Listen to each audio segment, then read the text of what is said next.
Bien, chicos, vamos a dar inicio entonces a la clase número 3, un poquito larga. Los objetivos: conocer los métodos de identificación de las personas, tanto vivos como en los cadáveres. Vamos a iniciar. Recuerden que la semana pasada dimos una pequeña introducción de los tipos o los métodos de identificación que podemos utilizar, desde los más sencillos pero menos confiables hasta los más sofisticados y más confiables. ¿Okay? Vamos a empezar con los morfológicos naturales. Entre ellos tenemos la edad. La edad tiene una peculiaridad. No se puede fijar la edad exacta de una persona, ya sea que esté viva, esté muerta o que sean restos óseos, sino que se establece un intervalo. Este intervalo, obviamente, entre más joven o menos edad tiene la persona, entonces se vuelve un intervalo un poco más estrecho, debido a los cambios que ocurren a nivel morfológico en el cuerpo humano, sobre todo en los huesos. Entonces, mientras que en los adultos este intervalo aumenta debido a que nos mantenemos en un estado estacionario, donde no hay muchos cambios que podamos medir a través del tiempo, sino que son cambios incluso ya crónico-degenerativos y progresivos, que se asocian mucho a la genética y al estilo de vida de cada persona, o sea que es individualizado. Como les mencionaba, en los niños, en los pediátricos, incluso en los bebés, es más confiable. Y, por ejemplo, hasta los 3 años podemos tener un intervalo de edad de 3 a 4 meses. En niños un poco más grandes, de 3 a 15 años, es decir, cuando ya empieza la adolescencia, este intervalo va de 6 a 18 meses. Ya entre la adolescencia y un adulto joven, el intervalo de la edad va a ir de 1 a 3 años, y después de los 35 años tendemos a utilizar intervalos de edad de 5 a 10 años dependiendo. Muchos autores prefieren utilizar 5 años como máximo en el intervalo, como para reducir la búsqueda o el tipo de identificación de las personas. Uno de los métodos que utilizamos para medir la edad entonces sería los huesos, sobre todo buscando en los niños los puntos de crecimiento óseo y en los adultos los puntos de fusión de estas zonas de crecimiento óseo. Además, en los niños el grado de maduración de los huesos usualmente no se corresponde con la edad cronológica. Así que hay que tener especial cuidado cuando encontramos, por ejemplo, restos óseos pequeños que nos indiquen que es un niño. Hay que tener presentes estas falencias. Otro método que utilizamos para determinar la edad son los rayos X o los ultrasonidos, sobre todo en la mano. También podemos utilizar comparación de imágenes de los huesos que tenemos con algún libro, por ejemplo. Y también utilizar características del cráneo. En los niños sería el cierre de las fontanelas o la presencia de las fontanelas. Y también podemos utilizar la pelvis, sobre todo para identificar a los adultos. Como mencionaba, en los adultos, entonces también tenemos los cambios degenerativos óseos, y esto nos va a ayudar a determinar la edad de la persona cuando ya está arriba de los 30, porque a partir de los 30 empiezan todos los cambios, o en una sola palabra, el envejecimiento del cuerpo humano. En cuanto a las características étnicas, se define más que nada la raza como el conjunto de elementos biológicos y culturales que definen y diferencian a la población humana, ya sea aquellos transmitidos genéticamente o a manera de sociedad. Por ejemplo, la población panameña es genéticamente heterogénea, donde hay un predominio de mulatos y mestizos, y esta variedad de características morfológicas hace complicado el estudio antropológico de el panameño como tal. Las características que definen principalmente la raza es el análisis del cráneo, sobre todo utilizando los índices craneales. En cuanto a la estatura, vamos a utilizar huesos largos. El hueso del muslo, que se llama fémur, la tibia y el peroné, que está en la pierna, y el húmero, que está en el brazo, o por lo menos algún fragmento. Vamos a medir la longitud, vamos a obtener un valor, y este valor se compara con tablas antropométricas generalizadas, es decir, con poblaciones de referencia. No tenemos una tabla generalizada para el cuerpo. Y lo que hacemos es que estos valores, tanto el que medimos como el de la tabla de referencia, lo ponemos en algunas fórmulas matemáticas que nos van entonces a evidenciar la estatura aproximada de esta persona. En cuanto al sexo, pues si tenemos un cadáver, vamos a identificar primero cosas que vamos a ver. La ropa, cualquier prenda que tenga la persona, que nos pueda orientar el sexo. Y también utilizar las pertenencias, por ejemplo, de la cartera o los documentos que estén dentro de él. Recordemos que en la identificación del sexo en los niños es algo imposible si tenemos restos óseos, ¿okay? Porque no hay una diferenciación. Ya si es un adulto, quizás sí podamos diferenciarlo porque vamos a utilizar el hueso de la pelvis. Recordemos que la pelvis femenina está dispuesta para contener o soportar el embarazo durante 9 meses y luego servir de canal de parto. Entonces la pelvis femenina es ancha y corta, mientras que la del varón es un poco más robusta, estrecha y alta, y tiene una forma de corazón. Vamos a utilizar huesos largos también para determinar el sexo, también utilizando algunas tablas estadísticas como comparación. Y otro indicador sería el cráneo de una persona. Recordemos que los rasgos de las mujeres en teoría son más delicados. Ahora bien, tanto el cráneo como la pelvis pueden tener variaciones genéticas propias de la persona.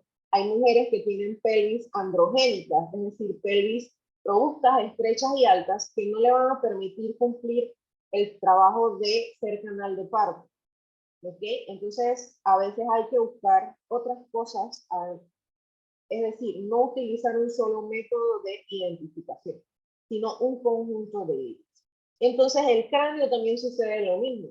De repente, buscamos la prominencia que está por arriba de los ojos, el área supraorbitaria, podemos buscar los procesos mastoideos detrás de las orejas, podemos buscar la superficie rugosa en alguno de los huesos del cráneo, y también podemos observar o analizar la mandíbula.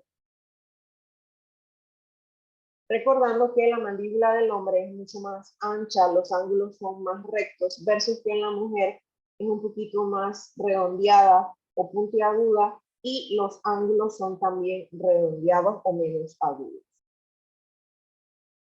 En cuanto a la erupción y posición dental, es importante entonces establecer el periodo de desarrollo dental que tiene la persona o el cadáver. Usualmente entre los 6 y 13 años vamos a tener una combinación de dientes de leche con dientes permanentes, y después de los 13 años ya todos los dientes en teoría deben ser permanentes, exceptuando el tercer molar o la muela del juicio, como le llamamos, que suele salir después de los 18 años en la mayoría de las personas. Después de los 25 años, cuando ya se cumplió el desarrollo dental, donde en teoría es la edad tope para que salga el tercer molar, va a empezar entonces el deterioro de las piezas dentales, va a haber evidencia de desgaste, de algún tipo de tratamiento de ortodoncia o restauración de algún tipo de caries en la dentadura permanente. Las huellas dactilares, recordemos que está la dactiloscopía como ciencia junta, donde utilizamos las huellas dactilares con fines de identificación, utilizando esas pequeñas líneas y círculos que podemos ver a simple vista en la yema de nuestros dedos, una representación morfológica superficial de la epidermis, y utilizamos el sistema AFIS para que sea una identificación más eficiente y más fácil.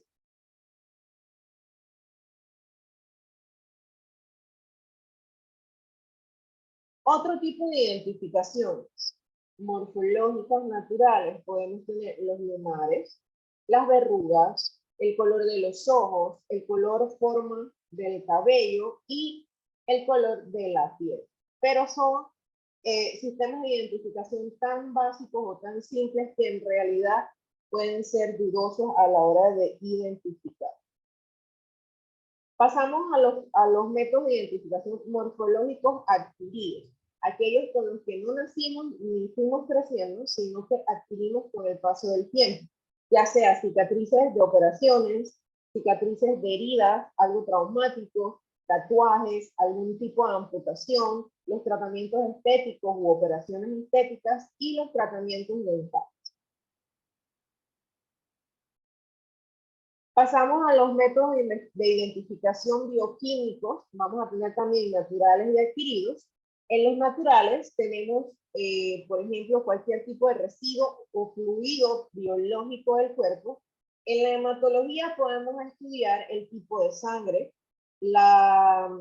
el nacimiento con algún tipo de enfermedad sanguínea, por ejemplo, la anemia falciforme, o algunas otras. En el semen también podemos identificar algún tipo de cromosomas y obtener información importante. En la saliva, si contiene suficientes células, podemos encontrar también ADN y en algún otro tipo de residuo corporal, por ejemplo, orina y heces. El más importante de los naturales sería el ADN, que corresponde a la parte genética. Recordemos que es la prueba de mayor certeza en identificación. Es una sustancia polimórfica que es duradera, es muy variable y se puede almacenar.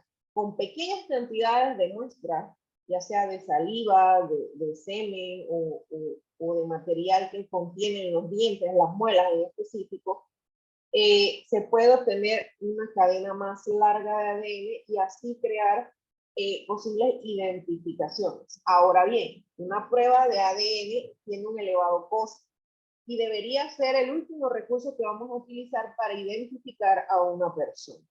¿Es el más fiable? Sí, pero es el más costoso y complicado o complejo de hacer. En los factores de identificación bioquímicos adquiridos, vamos a tener dos tipos, los patológicos y los toxicológicos. Los patológicos vamos a buscar en la persona cualquier tipo de enfermedad cardíaca, respiratoria, osteomuscular. Por ejemplo, podemos utilizar prótesis dentales, prótesis de rodilla, de cadera, algún tipo de marcapaso en el corazón, incluso la posición de grapas, cualquier tipo de indicio que identifique a una persona por algún tipo de enfermedad que tuvo o que tenía al momento de morir. En el aspecto toxicológico, recordemos que es importante siempre tomar muestras de sangre o muestras de fluidos, dependiendo si es una persona viva o muerta, para identificar, por ejemplo, contenido de monóxido de carbono, cianuro o algún otro tipo de veneno, alcohol y otras drogas depresoras. Esto es importante no solamente para el estudio en cadáveres, sino también para el estudio en personas vivas.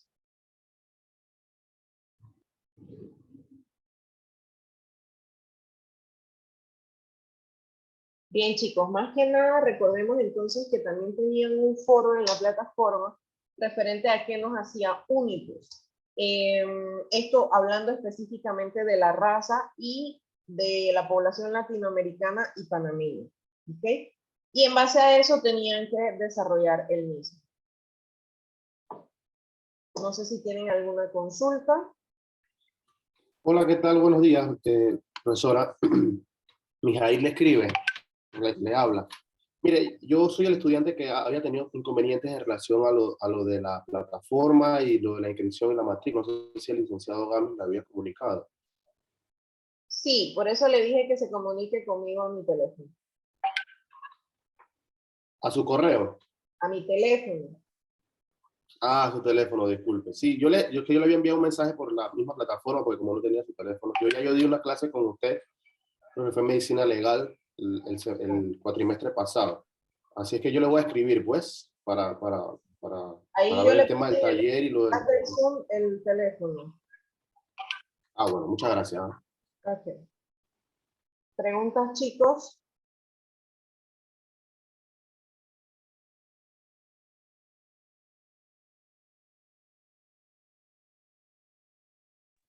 Profesora, una consulta. ¿Esta clase es referente al taller que está para el 15, si no me equivoco? Sí, correcto. Recuerden que siempre después de la clase es la asignación.